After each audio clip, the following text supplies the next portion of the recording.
कोहरे में सिसकती झोपड़ी शिवपुरा गांव।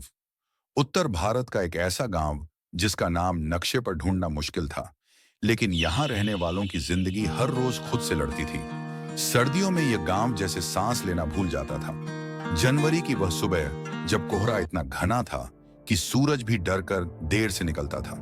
चारों तरफ सफेदी थी, पेड़, रास्ते, घर, सब कुछ जैसे एक ही रंग में डूब गया हो। लेकिन इस सफेद कोहरे के नीचे जिंदगियां काली सच्चाइयों से भरी थीं।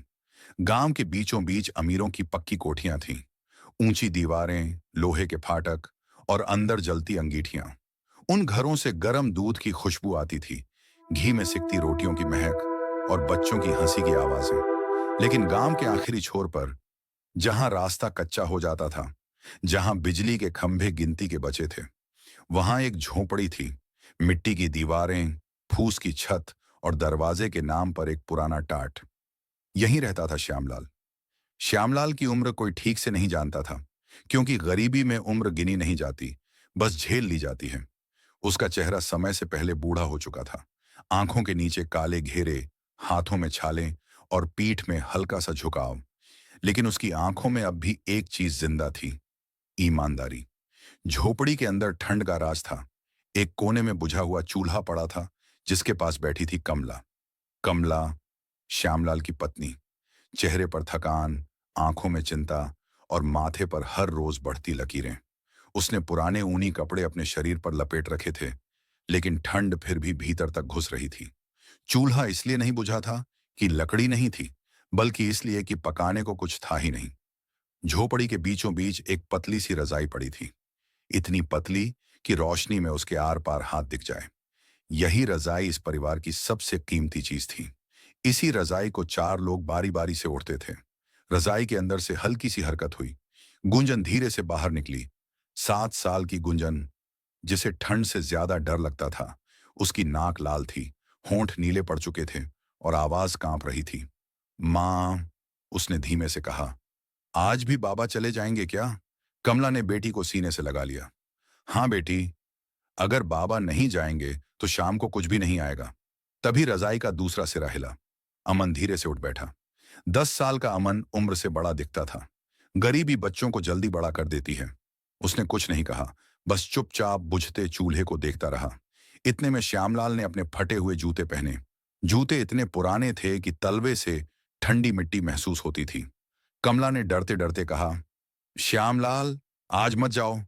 कल हरदेव सेठ फिर चिल्ला रहा था और बच्चों ने कल रात बस पानी पीकर गुजारी है। श्यामलाल ने एक गहरी सांस ली। गरीब आदमी की सांस में सिर्फ हवा नहीं होती, उसमें जिम्मेदारियां भी होती हैं। कमला, उसने धीमे से कहा, अगर आज नहीं गया तो सेठ 2 दिन की मजदूरी काट लेगा। फिर परसों बच्चों को क्या खिलाएंगे? कमला चुप हो गई, क्योंकि उसके पास भी कोई जवाब नहीं था। गुंजन ने बाबा का हाथ पकड़ लिया। बाबा, रात में बहुत ठंड लगती है। सब बच्चे स्कूल में नई रजाई की बात करते हैं। फिर उसने मासूमियत से कहा, आज एक मोटी रजाई ले आओ ना। अमन ने सिर झुकाकर कहा, बाबा, अगर रजाई आ गई तो मैं इस साल नया स्वेटर नहीं मांगूंगा। उस पल श्यामलाल का दिल टूटने के कगार पर था, लेकिन उसने आंसू नहीं गिरने दिए, क्योंकि अगर पिता रो पड़े तो बच्चों का सहारा टूट जाता है। उसने दोनों बच्चों को सीने से लगाया। आज पूरी कोशिश करूंगा, मेरी गुंजन, मेरे अमन, आज जरूर कुछ अच्छा होगा। और फिर श्यामलाल कोहरे में खो गया। गांव की गलियां अब भी सो रही थीं। सिर्फ कुछ मजदूर, दूध वाले और चाय की दुकानों की हलचल शुरू हो रही थी। श्यामलाल का रास्ता सीधा जाता था गांव की सबसे बड़ी दुकान की ओर, स्वर्ण चाय सदन। यह दुकान हरदेव सेठ की थी। सेठ के पास पैसा था, रुतबा था और घमंड था। उसके लिए गरीब सिर्फ काम करने की मशीन थे। जैसे ही श्यामलाल दुकान पर पहुंचा, सेठ की आवाज गूंजी, ओए श्यामलाल, घड़ी देखी है? चाय का पहला गिलास अगर देर से मिला तो आधी मजदूरी काट लूंगा। श्यामलाल ने बिना कुछ कहे चूल्हा जलाया। ठंड से सुन्न हाथों से पतीले में पानी डाला। चाय की पत्तियां, अदरक और मेहनत सब डाल दिया। चाय उबलने लगी, भाप उठी, खुशबू फैली। लेकिन श्यामलाल के पेट में कल से कुछ नहीं गया था। दोपहर तक दुकान भरी रही। लोग हंसे, चाय पी और चले गए।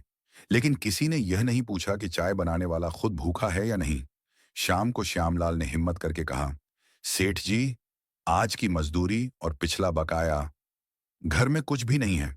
हरदेव सेठ हंसा, इतनी जल्दी? कल आना। और सुन, अगर ज्यादा बोलेगा तो काम से निकाल दूंगा। श्यामलाल खाली हाथ घर लौट पड़ा। कोहरा और गाढ़ा हो गया था। झोपड़ी में कमला इंतजार कर रही थी। बच्चे दरवाजे की ओर देख रहे थे। श्यामलाल ने कुछ नहीं कहा, बस सिर झुका लिया। उस रात 4 लोगों ने एक सूखी रोटी आपस में बांट ली और श्यामलाल देर तक जागता रहा। उसे पहली बार लगा, अब कुछ बदलना होगा। अपमान, भूख और एक खतरनाक फैसला। श्यामलाल की उस रात आंखों में नींद नहीं थी। झोपड़ी के बाहर ठंडी हवा फूस की छत से टकराकर सीटी जैसी आवाज कर रही थी।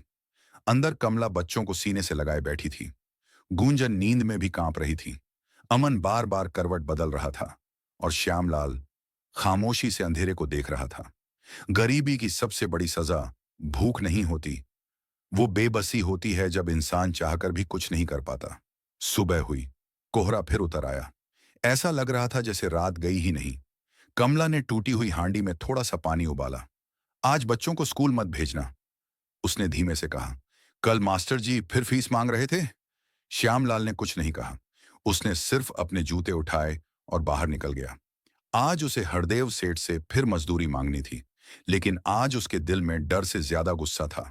स्वर्ण चाय सदन आज कुछ ज्यादा ही भरा हुआ था। पास के गांव से कुछ व्यापारी आए थे। सेठ खुद कुर्सी पर बैठा हुक्का पी रहा था। श्यामलाल ने चाय बनानी शुरू की। आज उसके हाथ कांप नहीं रहे थे, क्योंकि जब आदमी अंदर से टूट जाता है तो डर मर जाता है। दोपहर को एक गलती हो गई। एक गिलास चाय ज्यादा उबल गई। सेठ भड़क उठा, अरे अंधे, चाय है या काढ़ा? सबके सामने उसने श्यामलाल को 2 थप्पड़ जड़ दिए। पूरी दुकान खामोश हो गई। कोई कुछ नहीं बोला, क्योंकि गरीब के अपमान पर तालियां नहीं बजती। श्यामलाल का सिर झुक गया, लेकिन आज उसकी आंखों में आंसू नहीं थे। वह धीरे से बोला, सेठ जी, मेरी मजदूरी दे, तू मुझे सिखाएगा? आज की मजदूरी काटी। और सुन, कल से मत आना। ये शब्द चाकू की तरह थे। काम भी गया, इज्जत भी। श्यामलाल दुकान से बाहर निकला। उसके पैरों तले जमीन नहीं थी। गांव की सड़कें उसे आज और लंबी लग रही थीं। बाजार में वह ऐसे घूम रहा था जैसे रास्ता भूल गया हो। तभी किसी ने आवाज दी, अरे श्यामलाल! वह पलटा। सामने खड़ा था रघुवीर, पुराना दोस्त। बचपन में साथ मिट्टी में खेले थे। अब रघुवीर सब्जी का छोटा सा ठेला लगाता था। क्या हुआ? रघुवीर ने पूछा। श्यामलाल टूट गया। उसने सब बता दिया। रघुवीर ने जेब टटोली, 200 रुपए निकाले। रख ले, आज बच्चों को कुछ खिला देना। श्यामलाल की आंखें भर आईं। मैं लौटा दूंगा, रघुवीर बोला। दोस्ती उधार नहीं देखती। घर पहुंचते ही कमला ने पूछा, आज जल्दी आ गए? श्यामलाल कुछ नहीं बोला। उसने बस 200 रुपए उसके हाथ में रख दिए। कमला समझ गई। उस रात पहली बार बच्चों ने पेट भर खाना खाया, लेकिन खुशी ज्यादा देर नहीं टिकी। आधी रात को अमन कांपने लगा। तेज बुखार। कमला घबरा गई। श्यामलाल, अमन का शरीर जल रहा है। सुबह होते होते बुखार और बढ़ गया। श्यामलाल अमन को गोद में उठाकर डॉक्टर के पास ले गया। डॉक्टर ने नाड़ी देखी। टाइफाइड का शक है, इंजेक्शन लगेगा। 250 रुपये एक इंजेक्शन। श्यामलाल का सिर चकरा गया। डॉक्टर साहब, इतने पैसे नहीं हैं।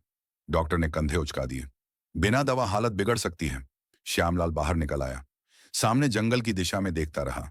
उसे याद आया, गांव में लोग कहते हैं, रात में जंगल मत जाना, जान भी जा सकती है। उस रात श्यामलाल ने कुल्हाड़ी उठाई। कमला डर गई। पागल हो गए हो? रात में जंगल? श्यामलाल बोला, अगर आज नहीं गया तो कल अमन नहीं बचेगा। काला जंगल, सन्नाटा, जानवरों की आवाजें। हर वार के साथ श्यामलाल डर को काटता जा रहा था। उसकी हथेलियों से खून बहने लगा, लेकिन उसने कुल्हाड़ी नहीं छोड़ी। सुबह तक लकड़ी इकट्ठी हुई।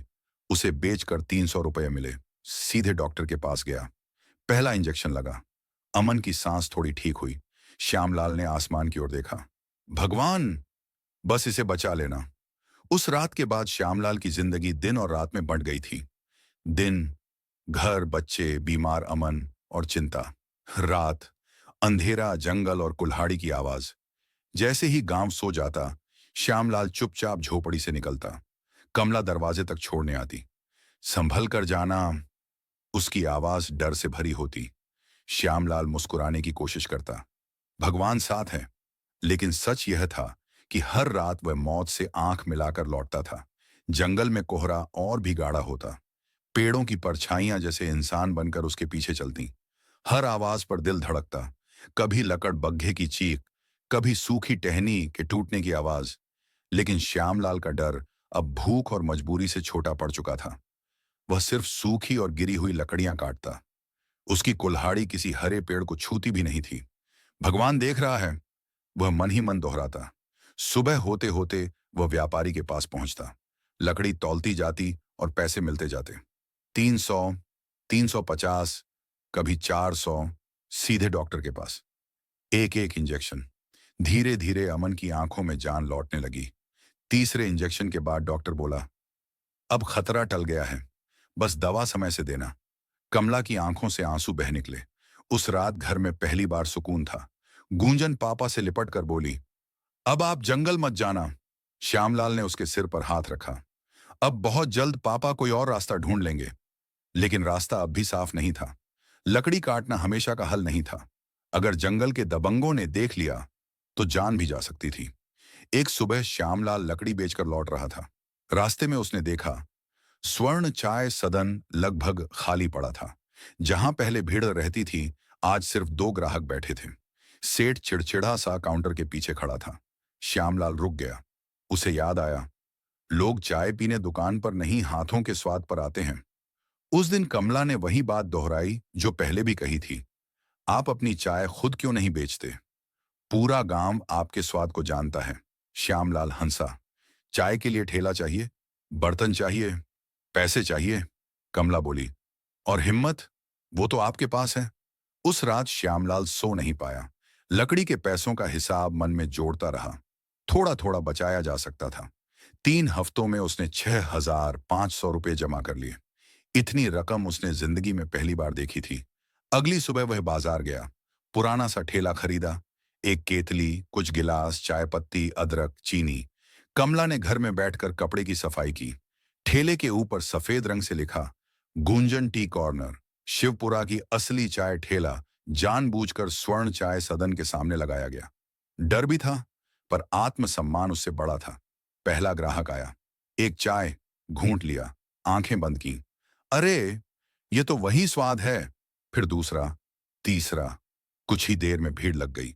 लोग एक दूसरे को बुलाने लगे। असली चाय यहां है। सेठ दुकान के अंदर खड़ा कांप रहा था। उसने समझ लिया था, गलती हो चुकी है। शाम तक ठेले पर एक भी कप खाली नहीं था। कमला दूर से सब देख रही थी। उसकी आंखों में गर्व था। उस रात श्यामलाल ने घर आकर कहा, आज हमने भीख नहीं, अपनी मेहनत बेची है। गुंजन ताली बजाने लगी। अमन हंसने लगा। झोपड़ी में पहली बार उम्मीद की गर्मी थी। लेकिन कहानी अभी खत्म नहीं हुई थी, क्योंकि जहां उम्मीद जलती है वहां जलन भी पैदा होती है। और सेठ अब चुप रहने वाला नहीं था। गुंजन टी कॉर्नर अब सिर्फ एक ठेला नहीं था, वह श्यामलाल की पहचान बन चुका था। सुबह से शाम तक लोगों की लाइन लगी रहती। कोहरे में उठती चाय की भाप अब गांव की सुबह का हिस्सा बन चुकी थी। लेकिन स्वर्ण चाय सदन सूना पड़ा रहता। हरदेव सेठ दिन भर कुर्सी पर बैठा हुक्का पीता और गुस्से से श्यामलाल को घूरता। मेरी दुकान के सामने मुझे ही बर्बाद करने आया है। उसकी आंखों में नफरत जल रही थी। एक शाम सेठ ने अपने खास आदमी कालू को बुलाया। पैसे की चिंता मत कर, बस उसका ठेला हट जाना चाहिए। कालू हंसा। काम हो जाएगा सेठ। उधर श्यामलाल ठेला समेट रहा था। दिन भर की कमाई 850 रुपए। इतनी रकम उसके लिए किसी खजाने से कम नहीं थी। कमला बोली, थोड़ा बचा लेते हैं, घर पक्का बनवाएंगे। श्यामलाल मुस्कुराया। लेकिन उसी रात किसी ने ठेले का तिरपाल फाड़ दिया। केतली गायब, गिलास टूटे हुए। श्यामलाल सुबह देखकर सन्न रह गया। गांव में खबर फैल गई, सेठ ने कराया होगा। लेकिन कोई गवाह नहीं था। श्यामलाल ने पुलिस में शिकायत नहीं की। वह जानता था, लड़ाई अब मेहनत से ही जीतनी है। उसने उधार लेकर नया सामान खरीदा। अगली सुबह ठेला फिर लगा। और भी ज्यादा भीड़। सेठ और बौखला गया। अब उसने और खतरनाक रास्ता चुना। एक रात उसने 2 गुंडों को 5,000 रुपए दिए। घर में घुसो, जो भी पैसे हों उठा लाओ। रात 2 बजे श्यामलाल के घर के बाहर खटखटाहट हुई। कमला की नींद टूट गई। कौन है? दरवाजा जोर से हिलने लगा। तभी पड़ोस के भोला काका बाहर निकले। उन्होंने परछाइयां देख लीं। चोर चोर, उनकी आवाज पूरे गांव में गूंज गई। लोग लाठी लेकर बाहर निकल आए। गुंडे भाग नहीं पाए, पकड़े गए। पूछताछ में सच बाहर आया। सेठ ने भेजा था। पूरा गांव सन्न रह गया। पुलिस आई। सेठ गिरफ्तार हुआ। लोग पहली बार एक साथ खड़े थे। कुछ दिनों बाद कोर्ट का फैसला आया। सेठ को सजा, श्यामलाल को 1 लाख रुपये मुआवजा। श्यामलाल ने पैसे को जेब में नहीं, दिल में रखा। उसने गांव में पानी की टंकी बनवाई, स्कूल को दान दिया। आज गूंजन टी कॉर्नर ठेले से दुकान बन चुका था। लोग कहते, यह चाय नहीं, हौसले का स्वाद है। श्यामलाल अब भी खुद चाय बनाता, क्योंकि उसे पता था इज्जत पैसे से नहीं, मेहनत से मिलती है। समय कभी एक सा नहीं रहता। जिस शिवपुरा गांव में कभी श्यामलाल ठंड से कांपता था, आज उसी गांव में उसका नाम इज्जत से लिया जाता था। गूंजन टी कॉर्नर अब सिर्फ चाय की दुकान नहीं थी, वह संघर्ष की कहानी बन चुका था। सुबह सुबह जब कोहरा उतरता तो सबसे पहले वहीं से चाय की भाप उठती। गांव के बुजुर्ग कहते, पहले लोग सूरज देखने उठते थे, अब श्यामलाल की चाय के लिए। श्यामलाल की दिनचर्या नहीं बदली थी। वह आज भी खुद चाय बनाता, खुद गिलास धोता। जब कोई पूछता, अब तो पैसा आ गया, काम क्यों करते हो, वह मुस्कुराकर कहता, मेहनत छोड़ दी तो इज्जत भी छूट जाएगी। कमला अब पहले जैसी डरी सहमी नहीं थी। उसकी आंखों में आत्मविश्वास था। वही कमला जो कभी सूखी रोटी को पानी में डुबोकर बच्चों को खिलाती थी, आज घर में रसोई की खुशबू फैली रहती थी। अमन अब पूरी तरह स्वस्थ था। स्कूल में पहली पंक्ति में बैठता। गूंजन पढ़ाई के साथ साथ पापा की दुकान पर कैलकुलेशन संभालती। एक दिन स्कूल के मास्टर जी श्यामलाल से बोले, आपके बच्चे बहुत तेज हैं, इन्हें आगे पढ़ाइए। श्यामलाल की आंखें नम हो गईं। उसने मन ही मन कहा, जो मुझे नहीं मिला वो इन्हें जरूर मिलेगा। समय बीतता गया। ठेला दुकान बना, दुकान छोटा सा कैफे, और फिर दूसरी शाखा।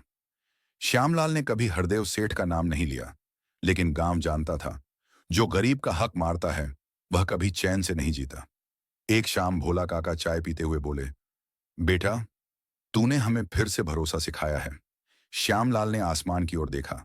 कोहरा आज भी था, लेकिन अब डर नहीं था, क्योंकि उजाला बाहर नहीं, इंसान के अंदर होता है। अंतिम संदेश, नरेशन पॉज। यह कहानी सिर्फ श्यामलाल की नहीं है, यह हर उस इंसान की है जिसे कभी कमजोर समझा गया।